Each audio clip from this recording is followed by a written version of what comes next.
Okay, so the next one in exception handling, we'll see what is throw and throws keyword that we have in Java. So a throw keyword in Java is used to explicitly throw an exception from a method or in any block of code, and this throw keyword is mainly used to throw some custom exceptions. Okay, so first let me create a method here, public static void method for showing an example for throw keyword, and let me create an object for string called name, and I will set it to null. So here I'm going to put a condition if name is equal to null. Okay, then we will explicitly throw an exception. So this will give a null pointer exception, right? Let me call the null pointer exception class here. Okay, and I will send some customizable message here. Value for of the name is null.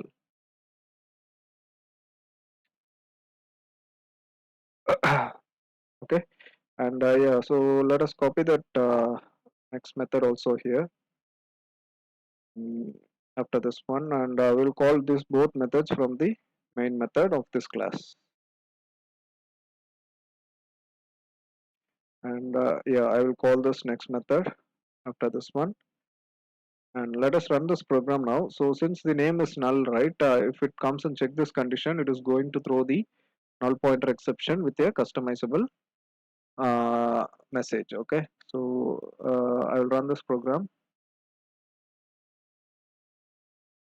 and here you can see the output that it gives the null pointer exception, and whatever the message that we have passed inside that one is coming here in the exceptions, right? So that's how it comes, and let's put a try block here. So it is not executing the next method now, right? So we have to catch that exception. So without catching it, it will not come. And if I put the catch, and we can pass this null pointer exception itself here, and inside this, I will just call this e dot. We'll just pass the object e. Okay, what happened? And now I will run this program, and here you can see it will come and throw this null pointer exception. Okay, and this will get passed to this catch block. Okay, so it will check whether this kind of exceptions is being caught. If it is caught, then it will just execute this block. Okay, and here you can see the value that we have passed in that throw statement, right? That is also printed, and even the next statement is being executed since we have the catch block here. Okay, once it get thrown here, right, inside this condition, we have created a throw statement, and we have passed some customizable message here, and this is coming and checking in the catch block whether the similar kind of exception is caught or not. So that's why it comes here and it prints the value, and then it also executes the next method since the catch is available for the null pointer exception, right? So in case if I'm changing this to an arithmetic exception. Okay, so let me change it to arithmetic exception, and now if I run this program, you can see it will throw here as a null pointer exception, and it will come and check whether the catch is available for the null pointer type. Okay, so that is not available since we are only catching the arithmetic exception here, right? So it will not execute the next method and the application stops abruptly. Okay, so if you are throwing that one, make sure that you put it in the catch as well. So it can be anything. If you put exception class, then it's going to work, right? Because null pointer inherits the exception class, right? So you can see here it works now, and the next method is also executed. So whenever you need to throw this exceptions explicitly inside this method body, then you can use the throw keyword, and accordingly just make sure that you have the catch also for that kind of exception. Okay, and that's how it is. That's what with the throw keyword. And now let's see what is a throws keyword. So this throws is used in the method signature to declare the exceptions. Okay, so instead of declaring like a try catch, you can just suppress the error. Okay, but you will not be able to catch those error and continue with the program. Okay, say for example, now let us create this file reader class now. Okay, so that's it with the throw keyword, and now let's see what is throws declaration that we have in exception handling. So throws is used in the method signature to declare the exceptions. Okay, so here it will not get caught and it will not continue with the next step in the program. It will suppress that error for that time and you can execute it. But in case if that exception occurs, then it will the program will terminate abruptly and it will not continue with it. Okay, so for example, let us create an uh, a statement for the file reader class. Okay, so that is going to show some checked exceptions, right? So I'll create an object here, and I will pass the same read.text inside this one. Okay, so the path I have passed here and let it put it inside the double quotes. All right, so we have this read.txt here. Okay, so I have imported this file reader from the java.io, and here you can see when you mouse over on this error, right, it shows through two options. One is with surround with try catch, the other one is add throws declaration, right? So if you tap on this one, you can see the file not found exception. This using the throws keyword, it is being declared, okay, in the method signature itself. So that's what it is mentioned here. It is used in the method signature to declare the exception, and you can see the error has been suppressed now, right? And now let us try to read that values. Okay, so we'll use the same method which we have seen during the checked exception, and I equal to file dot read method, right?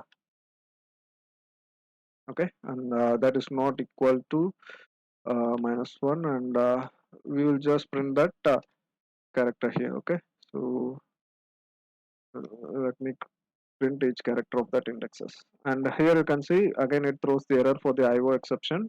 And here also, instead of doing this around try catch, you can just add the throws declaration. Okay, and you can see the error has been suppressed now. Got it? And okay, so let me remove this one. And if I run this program now, you can see, okay, here also you need to throw the IO exception. Okay, so this file not found exception error has been removed because you this IO exception, right? Here you can see it extends the exception directly. So that file not found exception, right? This will come as a subclass for this IO exception. So one exception is enough here, and that is thrown. And even this error has been suppressed, file not found exception, and even the IO exception is also suppressed now. Correct? So in case if there is some kind of error here, okay, exception happened. Say for example, we will just close this one here and we'll read it. We'll try to read the file. Okay, so if I run this one, you can see the error has been suppressed and it is allowing us to run the program. Okay, but the exception will be thrown and it will not be caught. Okay, here stream closed, and since we have closed it here, right, so it does not continue with the program, right? So it is not a proper way. It will only suppress that error. Okay, and it will allow you to compile and run the program. But if any kind of exception happens, okay, at that time it will not continue with the program. See here, the next method is not been executed. Correct? So if you come here and if you change this file name, then it is going to throw the file not found exception here, right? So here also you can see the file not found exception, and in this path that file is not available. Correct. So if does not have any kind of issues, okay, so then it will not create any problem, and it will run the program, and you can see the proper output from the file will be displayed here. Okay, so the next method is also executed here. But in case if some kind of exception happens, then you have to put it inside the try block. So that is the only way you can continue with the program. Okay, and let me put it inside this try block, all this code, and we will catch this using the IO exception or exception class something. Okay, so now if I run this one, exception is caught, something will put right this one. Okay, and if I run this one now, all right, so if you now you don't want this throws thing. Okay, so if you remove this one also, it's going to run without any error. And now since we have caught this exception, you can see the next method will be executed. Okay, so the exception is caught since we have closed that file stream, right?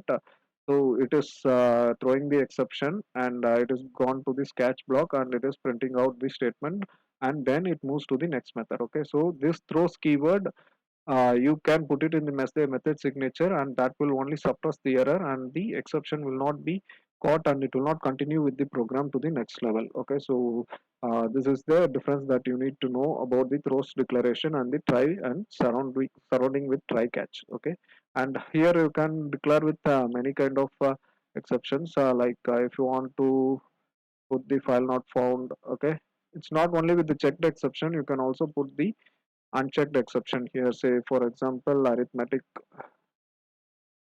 exception.